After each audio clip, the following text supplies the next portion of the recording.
The rain drummed against the library windows as Marcus sat hunched over a worn copy of The Prince, his highlighter bleeding yellow ink across centuries-old wisdom. 3 months earlier, his girlfriend of 2 years had left him for someone she described as more exciting, and his promotion at work had gone to a colleague who spent less time helping others and more time promoting himself. The pattern was becoming impossible to ignore. His relentless niceness wasn't just failing to get him what he wanted, it was actively working against him. Marcus had always prided himself on being the good guy. He was the friend everyone called when they needed help moving, the colleague who stayed late to assist struggling teammates, and the boyfriend who never raised his voice or made demands. Yet here he sat, alone and overlooked, beginning to understand that Niccolò Machiavelli's controversial observations about human nature might hold the key to transforming his life. What Marcus discovered that rainy afternoon would fundamentally alter his understanding of power, relationships, and success. The teachings of the 16th-century Italian political philosopher, long misunderstood and demonized, contained practical wisdom that could cure the modern epidemic of nice guy syndrome, the self-defeating pattern of behavior that prioritizes others' comfort over one's own advancement and authentic self-expression. This realization didn't emerge in isolation. Across the city, Sarah, a talented marketing executive, was discovering similar truths after being passed over for leadership roles despite consistently delivering exceptional results. Her manager had told her she was too collaborative and needed to be more assertive, corporate speak for the fact that her accommodating nature was perceived as weakness rather than strength. Meanwhile, David, a freelance consultant, was learning why his clients often paid him late or negotiated down his rates. His eagerness to please and reluctance to establish firm boundaries had trained them to see his services as less valuable. These three individuals, unknown to each other but united by their shared struggle, were about to embark on a journey of transformation guided by principles that would seem counterintuitive to their naturally giving personalities. They would learn that true power and authentic relationships don't emerge from constant accommodation and self-sacrifice, but from strategic thinking, calculated vulnerability, and the courage to prioritize their own interests when necessary. Part 1. The architecture of self-defeat. Marcus's transformation began with a painful inventory of his behavioral patterns. As he reflected on his recent failures, he recognized a consistent thread: his compulsive need to be liked had systematically undermined his goals. When his ex-girlfriend Sarah had suggested they take a break, he had immediately agreed, hoping his understanding nature would win her back. Instead, she had interpreted his acquiescence as indifference. When his colleague James had asked for help on a project that would later become James's ticket to promotion, Marcus had worked weekends without recognition or compensation, believing his generosity would be rewarded. It wasn't. The pattern extended beyond romantic and professional relationships. Marcus realized he had spent years in a friendship with Alex, who consistently canceled plans last minute and dominated conversations with his own problems, never reciprocating Marcus's emotional investment. He had lent money to acquaintances who never repaid him, volunteered for thankless tasks at social organizations, and consistently prioritized others' needs over his own, all while wondering why he felt increasingly resentful and overlooked. Sarah's awakening followed a similar trajectory. Her career stagnation wasn't due to lack of competence or dedication, but because she had systematically made herself invisible in pursuit of being the perfect team player. She never challenged bad ideas in meetings, always volunteered to handle the unglamorous work her colleagues avoided, and consistently deflected credit for successful projects to maintain group harmony. Her manager's feedback about needing more assertiveness wasn't criticism, it was a diagnosis. She had trained everyone around her to see her as a supporting character rather than a leader. The revelation was particularly acute when she realized how her romantic relationships followed identical patterns. She had spent 3 years with Michael, a man who made major decisions without consulting her, forgot important dates, and seemed genuinely surprised when she expressed dissatisfaction. Her reflexive response to conflict was always accommodation, never confrontation. She had confused being loving with being doormat-like, and the distinction was costing her respect in every area of her life. David's consulting business provided the clearest illustration of how nice guy behavior translates into tangible losses. His reluctance to negotiate firmly had cost him thousands of dollars in revenue. When clients requested additional work beyond the original scope, he said yes without adjusting his fees. When payment was late, he made excuses for them rather than enforcing consequences. His brand had become synonymous with accommodation rather than expertise, and his rates reflected this perception. The breakthrough came when David recognized that his behavior wasn't actually kind, it was strategic, albeit counterproductively so. He was attempting to control others' opinions of him through excessive agreeableness, and this manipulation was transparent to everyone except himself. His clients didn't respect his accommodating nature, they exploited it. His constant availability didn't make him seem dedicated, it made him seem desperate. These three individuals were discovering what Machiavelli understood 500 years ago: human nature responds to power and respect, not unlimited kindness.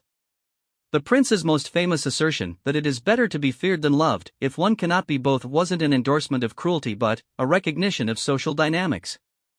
People who inspire fear, or at least a healthy respect for boundaries, tend to have their needs met and their contributions valued. People who inspire only affection often find that affection is conditional and quickly withdrawn when inconvenient. The modern nice guy makes several fundamental errors in understanding human psychology. First, he assumes that others share his conflict-avoidant tendencies and will reciprocate kindness naturally. Second, he believes that demonstrating his value through service will lead to recognition and reward.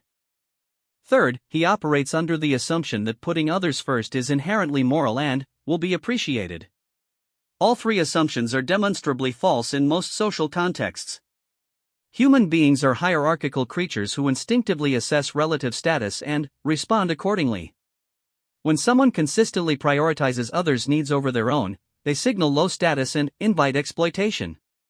This isn't conscious malice, it's unconscious social calibration.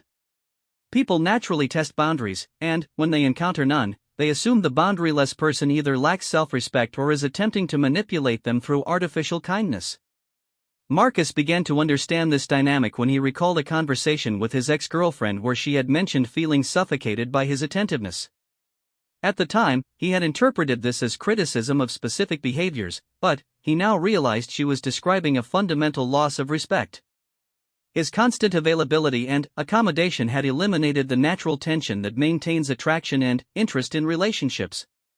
He had become predictable, which in romantic contexts translates to boring. Sarah experienced a similar revelation when she noticed how her colleagues interacted with Tom, the most successful manager in their company.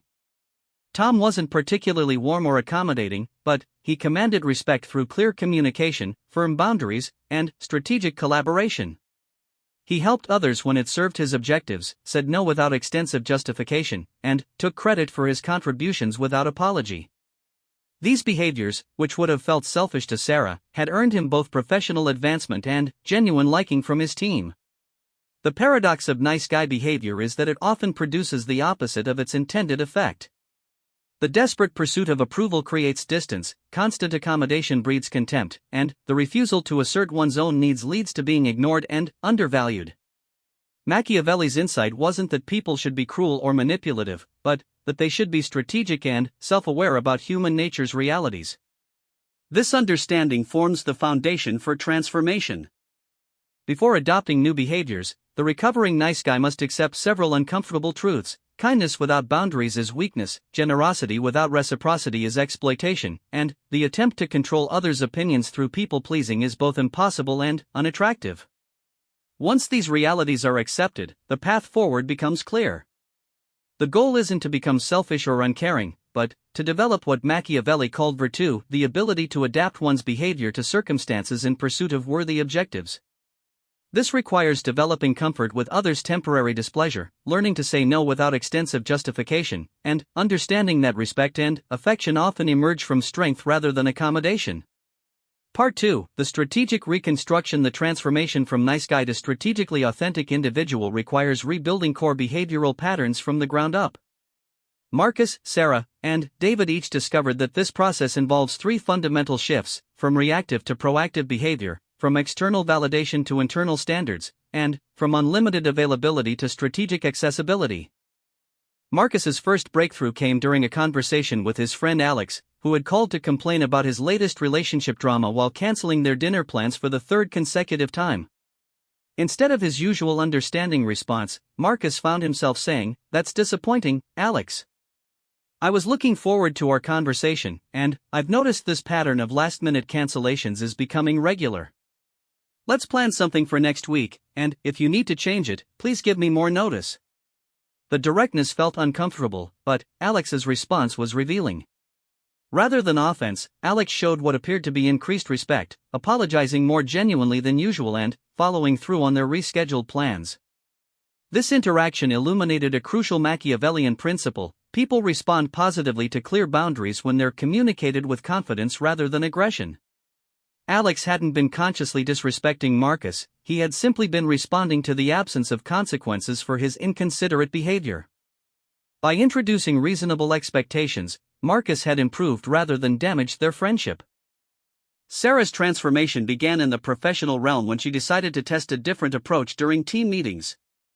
Instead of her typical pattern of deferring to others and building consensus before speaking, she began offering her opinions early and with conviction. When her manager presented a marketing strategy that Sarah believed was misguided, she responded with, "I see several potential issues with this approach. The target demographic analysis seems incomplete, and I think we're underestimating our competitors' response capabilities. I'd like to suggest an alternative framework." The room's response was immediate and positive. Rather than creating conflict, her directness sparked productive discussion and positioned her as a thought leader rather than a follower. Her manager's feedback was particularly revealing. "Sarah, I've been waiting for you to show this kind of strategic thinking. You clearly have strong analytical skills, but you've been hiding them behind excessive diplomacy." This experience taught Sarah that what she had considered diplomatic was actually ineffective communication. Her attempts to soften her opinions and build elaborate consensus had diluted her message and made her contributions forgettable. By stating her views clearly and supporting them with reasoning, she commanded attention and respect. David's consulting breakthrough came when he implemented what he called Machiavellian pricing. Instead of offering discounts or absorbing additional work to maintain client satisfaction, he began treating his business as a partnership between equals. When a long-term client requested significant changes to a project scope, David responded with, "I'm happy to incorporate these modifications. The additional work will require extending our timeline by 2 weeks and adjusting our fee by 30%. Would you like me to prepare a revised proposal?" The client's acceptance was immediate and without complaint. David realized that his previous reluctance to charge appropriately hadn't been protecting the relationship, it had been undermining it by positioning his services as low value. By pricing confidently and maintaining firm boundaries around scope changes, he had actually strengthened client respect and improved project outcomes. These initial successes revealed the psychological mechanics underlying Machiavellian strategy. When individuals communicate their value clearly and maintain consistent standards, others calibrate their behavior accordingly. The key insight is that most people prefer interacting with those who have clear expectations rather than those who require constant mind reading and accommodation. The next phase of transformation involved developing what Marcus termed strategic vulnerability. Traditional nice guy behavior involves indiscriminate openness and availability, which paradoxically creates distance because it eliminates mystery and reduces others' sense of having earned access to one's inner world. Strategic vulnerability involves sharing personal information and offering assistance selectively, based on reciprocity and genuine connection rather than universal availability. Marcus began applying this principle in his dating life. Instead of immediately revealing his entire emotional landscape to new romantic interests, he shared information gradually and reciprocally. When Sarah, a woman he'd met through mutual friends, shared a challenging experience from her past, Marcus responded with appropriate empathy but didn't immediately match her vulnerability with an equally personal disclosure. This restraint, which felt uncomfortable initially, created natural relationship progression rather than the overwhelming intimacy that had characterized his previous romantic patterns. The results were striking. Sarah seemed more interested in learning about Marcus rather than feeling suffocated by his immediate emotional availability. Their relationship developed natural momentum based on mutual curiosity rather than his unilateral emotional labor. Marcus realized that his previous pattern of immediate deep sharing hadn't been authentic connection, it had been anxiety-driven attempt to accelerate intimacy artificially. Sarah applied similar principles to her workplace relationships. Instead of being universally helpful and available, she began offering assistance strategically to colleagues who reciprocated or whose success would advance her own objectives. This felt selfish initially, but the results were undeniable. Her strategic collaborations led to more meaningful professional relationships and better project outcomes than her previous pattern of indiscriminate helpfulness. The transformation also required developing comfort with others' disapproval. David discovered that some clients reacted negatively to his new boundaries and pricing structure. His immediate impulse was to retreat to his old accommodating patterns, but he forced himself to maintain his standards. The result was revealing. The clients who respected his boundaries became more loyal and profitable, while those who didn't naturally selected themselves out of his client base. This client filtering process taught David a crucial lesson about the economics of relationships. By trying to please everyone, he had been working with people who fundamentally didn't value his services. By maintaining clear standards, he attracted clients who respected his expertise and were willing to pay appropriately for quality work. His revenue increased while his stress decreased. The psychological shift required for this transformation involves moving from a scarcity mindset to an abundance mindset. The nice guy operates from the assumption that relationships and opportunities are scarce and must be preserved at any cost, leading to desperate, accommodating behavior. The strategically authentic individual understands that healthy relationships and valuable opportunities are abundant for those who present themselves with confidence and maintain reasonable standards. Marcus, Sarah, and David each discovered that their previous people-pleasing behavior had actually been a form of control strategy, an attempt to guarantee positive outcomes through manipulation rather than genuine connection. By releasing their attachment to universal approval and focusing on authentic self-expression within reasonable social boundaries, they found that their relationships became more satisfying and their professional lives more successful. The Machiavellian approach doesn't advocate for selfishness or manipulation, but for honest self-interest balanced with social awareness. This involves understanding that healthy relationships require mutual respect and reciprocity, that professional success demands clear communication and boundary maintenance, and that personal satisfaction emerges from authentic self-expression rather than constant accommodation. Part 3, the integration of power and authenticity. The final phase of transformation involves integrating Machiavellian strategic thinking with authentic self-expression to create sustainable patterns of behavior that serve both individual goals and relationship quality. Marcus, Sarah, and David each discovered that the ultimate goal wasn't to become calculating or manipulative, but to develop the confidence and skills necessary to navigate social and professional situations effectively while maintaining their core values. Marcus's most significant breakthrough came 6 months into his transformation when he encountered his ex-girlfriend at a mutual friend's party. His old pattern would have involved either avoiding her entirely or attempting to win her back through demonstrations of understanding and accommodation. Instead, he approached her with genuine curiosity about her life, shared interesting developments in his own pursuits, and maintained friendly but emotionally detached conversation. The interaction was revealing on multiple levels. His ex-girlfriend seemed genuinely surprised by his confidence and self-possession, commenting that he seemed different and more interesting. More importantly, Marcus realized he no longer felt the desperate need for her approval that had characterized their relationship. His emotional equilibrium wasn't dependent on her response, which allowed him to interact authentically rather than strategically. This experience illuminated the difference between Machiavellian strategy and manipulation. Manipulation involves attempting to control others' behavior through deception or artificial presentation. Strategic authenticity involves presenting one's genuine self confidently while maintaining awareness of social dynamics and others' likely responses. Marcus wasn't pretending to be someone else, he was finally comfortable being himself without apologizing for his needs or diluting his personality to maintain others' comfort. Sarah's integration process involved applying her new assertiveness skills to a major career transition. Her increased visibility and strategic thinking at her marketing firm had led to several external job offers, including a director-level position at a competitor.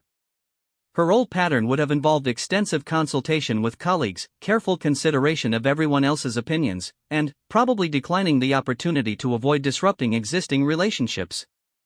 Instead, Sarah evaluated the offer based on her own career objectives, financial needs, and professional development goals. When she decided to accept the position, she communicated her departure professionally but without excessive apology or justification. Her manager's response was surprisingly positive. Rather than feeling betrayed, he expressed pride in her advancement and offered to serve as a reference for future opportunities. This experience taught Sarah that her previous pattern of excessive consideration for others' feelings had actually been condescending and unnecessary. Her colleagues were adults capable of managing their own emotional responses to normal business developments. By treating her career transition as a professional decision rather than a personal betrayal, she had maintained relationships while advancing her own interests. David's business evolution provided the clearest example of how Machiavellian principles can enhance rather than compromise ethical behavior. His new approach to client relationships, clear boundaries, confident pricing, and strategic availability had attracted higher quality clients who valued his expertise and treated him as a professional partner rather than a service provider. More importantly, these improved client relationships allowed David to deliver better results. When clients respected his recommendations and implemented his strategies without constant negotiation, projects succeeded more consistently. His reputation grew accordingly, leading to referrals from satisfied clients and positioning him as an industry expert rather than a commodity service provider. The transformation revealed that the nice guy's accommodation and boundary-less behavior often prevents him from delivering his best work and building his strongest relationships. By maintaining professional standards and communicating confidently, David was serving his clients more effectively while building a sustainable business model. The integration of Machiavellian principles with authentic self-expression requires ongoing calibration and refinement. Each of the three individuals discovered that their transformation wasn't a destination but a continuous process of learning to balance self-interest with social awareness, assertiveness with empathy, and strategic thinking with genuine connection. Marcus learned to distinguish between appropriate accommodation and self-defeating people-pleasing. When his new romantic partner needed emotional support during a family crisis, he provided it generously without expecting immediate reciprocity. However, when she began taking his availability for granted and making unilateral social plans without consulting him, he addressed the issue directly and established clear expectations for mutual consideration. This balance between generosity and boundaries created a healthier relationship dynamic. His partner respected his needs while feeling confident in his commitment, and Marcus felt valued rather than taken for granted. The relationship progressed based on mutual attraction and compatibility rather than his unilateral emotional labor. Sarah's leadership style evolved to incorporate both strategic thinking and genuine care for her team members. She made decisions based on business objectives rather than universal consensus, but she communicated those decisions with transparency and consideration for their impact on individuals. Her team responded with increased respect and loyalty because they understood her reasoning and felt confident in her leadership capabilities. The key insight was that effective leadership requires making decisions that serve the organization's goals while treating team members with dignity and respect. Sarah's previous pattern of endless consensus building had actually been less respectful because it avoided the responsibility of leadership and forced subordinates to navigate unclear expectations and inconsistent direction. David's client relationships became partnerships between equals rather than service provider arrangements. He contributed strategic thinking and industry expertise while clients provided market knowledge and implementation resources. This collaborative dynamic produced better results for everyone involved and created long-term business relationships rather than transactional interactions. The transformation process taught all three individuals that Machiavellian strategy, properly understood, enhances rather than compromises authentic relationships. By communicating clearly, maintaining reasonable boundaries, and pursuing their legitimate interests confidently, they had become more attractive partners, more effective colleagues, and more successful professionals. The ultimate lesson of their journey was that the traditional interpretation of Machiavelli as advocating amoral manipulation misses the deeper wisdom of his observations. Human beings respond positively to strength, clarity, and authentic self-confidence. The nice guy's accommodation and boundaryless behavior signals weakness and uncertainty, which creates discomfort and distance in others. By developing what Machiavelli called virtue, the ability to adapt one's behavior strategically while maintaining core principles, Marcus, Sarah, and David had become more effective in every area of their lives. They had learned to pursue their goals directly while treating others with respect, to communicate their needs clearly while remaining responsive to legitimate concerns, and to maintain their values while refusing to sacrifice their interests for others' temporary comfort. Their transformation represented not a rejection of kindness or empathy, but an evolution toward a more sophisticated understanding of how to create genuine connection and achieve meaningful success. They had discovered that true strength lies not in domination or manipulation, but in the confidence to be authentic while maintaining awareness of social dynamics and others' needs. The Machiavellian cure for nice guy behavior isn't about becoming cruel or calculating, but about developing the wisdom to understand when to give and when to receive, when to accommodate and when to assert, when to trust and when to protect. It's about learning to navigate the complexity of human relationships with both strategic awareness and genuine care, creating connections based on mutual respect rather than one-sided accommodation. In the end, Marcus, Sarah, and David had not just solved their immediate problems with dating, career advancement, and business success. They had developed a framework for living that allowed them to pursue their goals effectively while maintaining their integrity and building meaningful relationships. They had learned that power and authenticity, properly balanced, create the foundation for a life of genuine satisfaction and sustainable success. The journey from nice guy to strategically authentic individual represents one of the most important transitions a person can make in contemporary society. In a world that often rewards aggression and punishes accommodation, those who master the art of confident authenticity find themselves uniquely positioned to build the relationships and achieve the success that matter most to them. The principles that guided their transformation remain as relevant today as they were in Machiavelli's Renaissance Italy, offering a timeless blueprint for navigating the eternal complexities of human nature and social dynamics.